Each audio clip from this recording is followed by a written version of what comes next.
One of my dear long friends in the business and one of my most respected colleagues across all of basketball's landscape is Michelle Smith, who's one of my West Coast buddies who makes sure that our East Coast people are paying attention to what's going on the West Coast. So thank you for being with us on 24 Hours Nothing But Net. The Michelle Smith. It's so exciting to be here. I'm thrilled.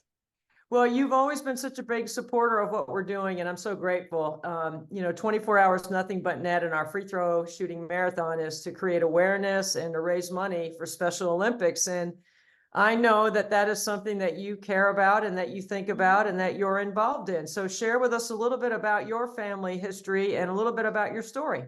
Yeah. So my nephew, Brian, is on the autism spectrum. And I have watched through many years as my sister has tried to navigate sports with him and trying to find the right place for him. And she tried Challenger League baseball and he wasn't super interested. And she tried swimming because it was a little bit more individual, but it wasn't his thing.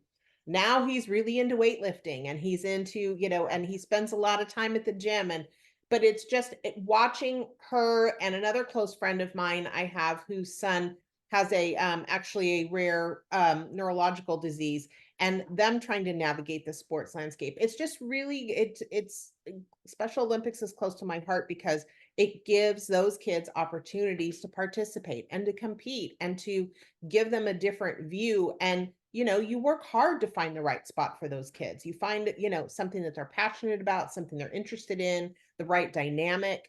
And I've watched that with my sister certainly for a long time, trying to find that for Brian. And he's participated in Special Olympic events at the local level, and it's just a lot of really good, important work. It's really important because it's a landing spot for families like ours, right? That have a chance to organize and to socialize and to compete, which they love competing, and to also, have a chance to make friends and be a part of a team and feel the love of supporting someone else. I have found, and I'm sure you have through your sister and through Brian, that the special needs community is really a close-knit group. Like they do support each other. They are joyful about someone else's success. It's not put on, fake, false. They are truly cheering for each other. And that's why raising money for Special Olympics is so important, is because it gives a place for us to compete. When you are listening to your sister and Brian and the challenges that come with trying to find the right thing, what are some things that you have learned from an adverse or from a challenging situation that you could share or help others that might be finding a similar challenge? Yeah, I mean, I think that social structure you talked about is really, really important.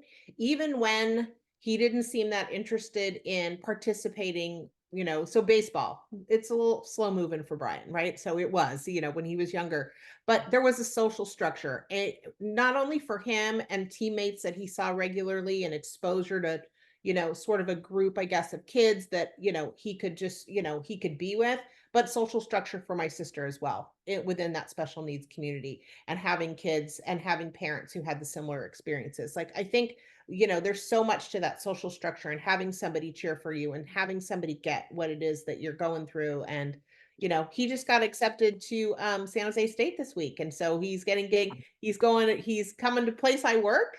But he's coming to the place where I went to school and my sister went to school, and we're super excited for him. But he has made leaps and bounds, and he really is craving that social structure again. And so that's part of the reason why he wants to go away and do the college thing. And so, it's for me, the biggest thing, the biggest lesson was always about building social structure. Oh my gosh, my heart feels so full because there are, with our family, with Frankie graduating from Clemson Life and creating opportunities for other families with what will be the launch of NC State's program in January of 25, something that I advocated for very strongly to help NC State understand, and to hear that San Jose State has a program.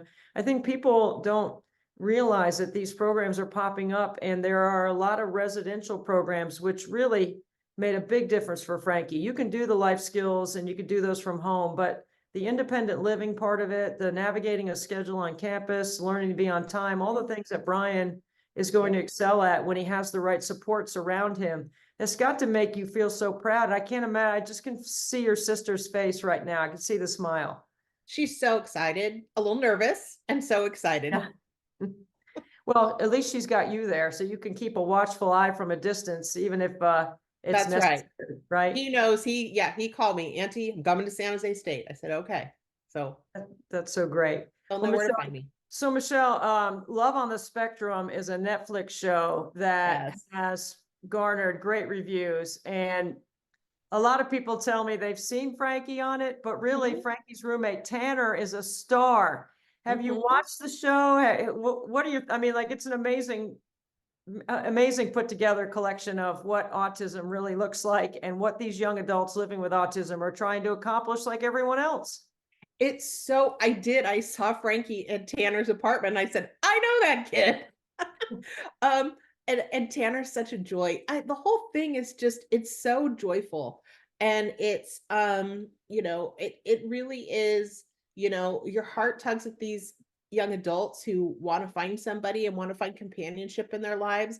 And and sometimes it's a little hard to watch them struggle trying to get there, but it's also just so uplifting and so joyful. And to watch them interact, to watch them navigate interaction, it all feels, there's a lot of familiarity for me in, the way that sometimes they're so literal, the way that, they process emotion, all of that. Like it's such a heartwarming thing to watch. I love it. Well, Frankie has been able to benefit as Tanner's roommate in a lot of different ways. Over a course of 10 days, they went to the Sam Hunt concert, the Carolina Panthers autism awareness event. They did the Journey and Toto concert. I mean, it just seems like it's endless, the opportunities that they've had. And they're a really good partnership as roommates because Frankie's kind of the hype man and Tanner gets all the gigs and they just roll together. And I've had so many people mention to me, just like you said, hey, I know Frankie, right? Like, and then Mhm. Tanner. Like, if you know Tanner, you're getting the pure joy which he spreads is exactly who he is. Tanner, that smile, and I follow him now on social media, and it's just such a happy addition to the day. It really is. But good for Frankie as the hype man. He's in the right spot. He is in the right spot. When you think about Brian, and now that he's going to college and he's going to live on campus and he's going to be in a residence hall with all the other students with some support. What would you say about his experience knowing that you've seen Love on the Spectrum and Brian's right in that age group? Yeah. Um, I want him to I want him to have those social experiences. I want him to he has grown so much in the last few years, and I want to see him continue to grow. I work on that campus. I want to see him walking across campus with his backpack, heading to class. I want to be able to do, say hello to him, give him a little chin up, hey Brian, and see him on his way, maybe run into him at the student union. Like I want to see him be part of that community because I know he's craving that community a lot. You are one of the great PR strategists in women's basketball history. And I don't know if anybody ever looked at you that way or considered you that, but I certainly have. You've been around the game a long time and you have intimately and professionally and personally supported a lot of coaches and players through the years. I just want to get your emotions on the Pac-12 and the demise of the league and where you are there before we get to Tara, because I think there's a lot of people that think about the student athletes and all that, but there are a lot, I think about all of our colleagues that have fought for balance in our game and fought for competitiveness and important values in our game. And those have disappeared and eroded very quickly on the landscape. What about the Pac-12 going away? Because that's primarily where you've been. Yeah, it still hurts. It's been, almost whatever 8 or 9 months since we found out that this was going this way, and we're getting down to the last seasons as well. So as we watched the end of the basketball season, and now we're watching the end of the softball and the baseball seasons, and colleagues. And I know there are a lot of people losing their jobs, and I know that Oregon State and Washington State are doing their best to hold this thing together and hold the brand together, and I admire them for that, and it's coming at a great cost to those schools. 8 of the Oregon State players who played in the Elite Eight game have transferred out of Oregon State. Washington State, Washington State lost its best player in Charlize Ledger Walker, who's going to end up at UCLA. It's hard to watch this. And it's hard to watch the West Coast most dominant conference just sort of dissolve, and Oregon State and Washington State would want us to say that it's not going away, that they really are going to try and uphold that brand. But as they lose kids in this 2-year transition period they have with the NCAA, you just wonder how long they're going to hang on before they're going to look for a lifeboat. It's hard to watch. As a strategist around the game and someone who has documented so many different things, whether it was an investigative report or whether it was just telling a story about someone, you've done so much to advance our game. When you look at where West Coast basketball is right now, when you put your leadership hat on for the West Coast, what are a couple of things you're thinking about? Well, I'm thinking about how you're going to create a structure for West Coast leadership when all of the West Coast teams have moved east. Where is West Coast basketball? Is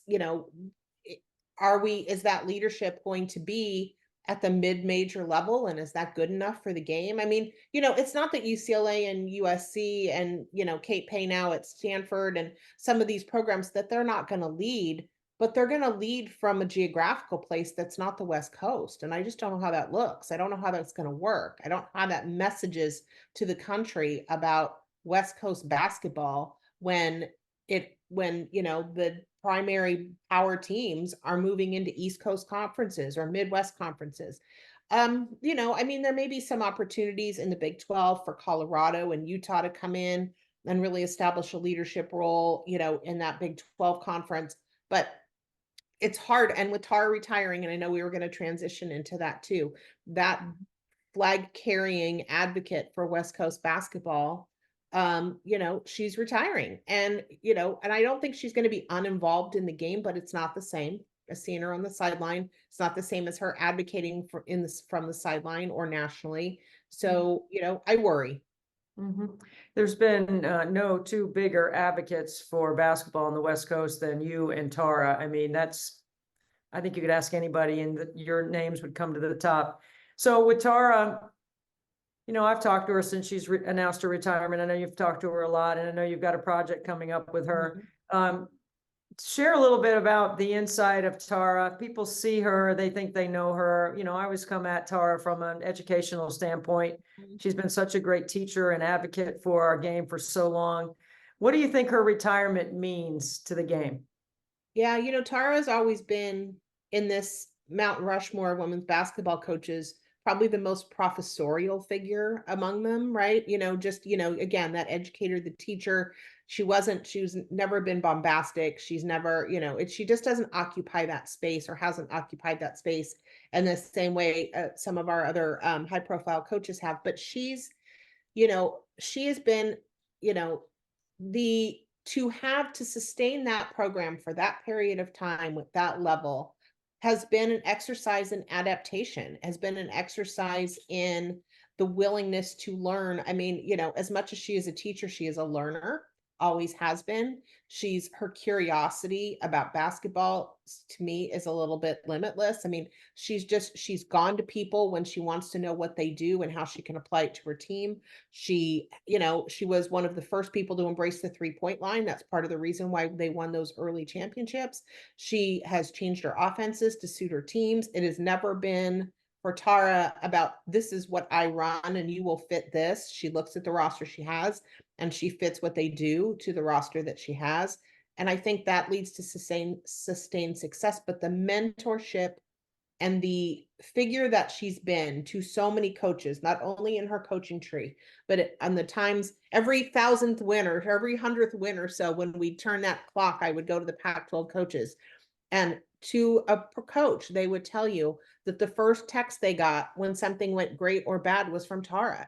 That when they had a piece of advice or they needed something, or, even some of her former players making life decisions, the first call they make is to Tara. Kate Pay jokes that her neighbor across the street comes to her for advice. Like, she's just the person you go to. She's been this mentor for everyone. And I think that's the role she's going to sort of drop into now. She's already talked to me about how she's met with some coaches at Stanford already. She wants to coach coaches. They're going to slide her office down the hallway and she's going to serve as, the doctor is in. Dr. Tara is in. What do you need? How can I help you? And I think she genuinely wants that role.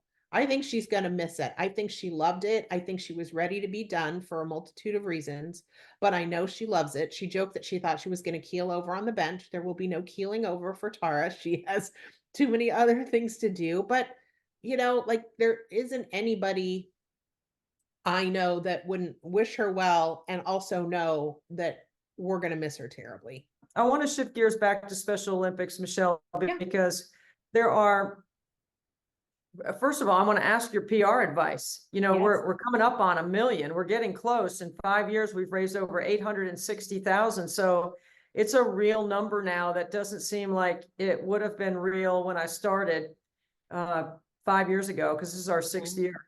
And when you think about using the platform and trying to galvanize basketball coaches around a cause that's personal to me, but also personal to a lot of people that have children or friends or neighbors. What would you think about, from a PR standpoint, that you think would be one of the most poignant things that could come out of this?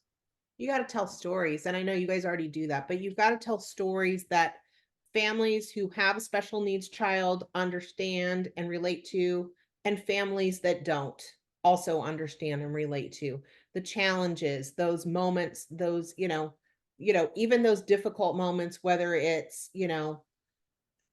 been, rejection or a lack of a fit or something, and put people in those shoes and just say, these are all our kids. They are all our kids, but let's tell their stories and let's inspire you and let's really make you feel something and make you feel like you want to participate in something and give these kids such a gift. And so I think the storytelling is super important. I know you all do a lot of that, but it's that relatability for families of all kinds and shapes and sizes and abilities. And it's really important to sort of touch that spot in every parent's heart and get those folks to really contribute.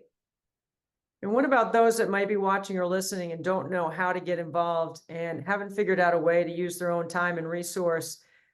You have kids that play sport, and I mainly mean this around sport in Yeah. general. Why it's important to be involved, be a part of a group so that you can be included. Yeah, I mean, sport is, again, it's social structure. It's a teacher of so many lessons about teamwork, about collaboration, about understanding, and relating to other people. But, there's local and regional Special Olympic, this is Special Olympics feels like it's a big thing or people only see the national representation, but there are regional and local events happening in your community and they're so fun. Go to your local high school track and participate in the one-day event that they've got that your school district puts on, or that your regional area puts on. Go and see and watch and volunteer and hop in and help those kids run a soccer game or help them run the track meet or whatever. But go and touch into it at a local level and see what it does for those kids. But it's not it is a national thing, but it's also a very local and regional thing. And there's so many opportunities to get involved at those local and regional levels. And it's so much fun. It is fun, and you are a great teammate, and I am grateful for your time. And thank you for sharing your experiences through Brian and his entrance into San Jose State. That is Go going to be Spartans! that is so awesome. I can't even tell you how happy that makes all of us watching and listening. And we thank you so much for being able to be a part of 24 Hours Nothing But Net. Thank you, Debbie. Love ya.